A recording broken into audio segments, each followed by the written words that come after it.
I'm going to talk about the Aventon adventure bicycle with fat tires.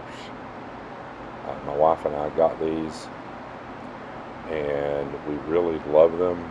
They extend the distance you can go quite significantly.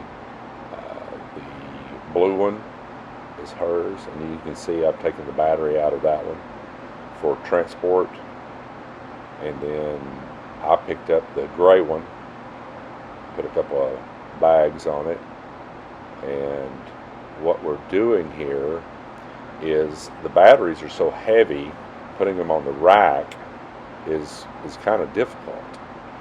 And so what I decided to do was to get some covers. And so I got these replacement covers, and as you can see, they're just covers. That's all they are. They're replacement covers for a battery. Well, when you go to put them on the bike, and I'm doing this one-handed, so it's a little difficult, and I eventually get it. There we go. They just kind of sit in there. They don't really latch. They don't do nothing. No matter what you do, they don't latch.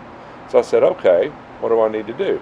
So I went back to the battery itself and looked at it, and I said, I think that I can make my own little latch. So I made a top and a bottom on my 3D printer.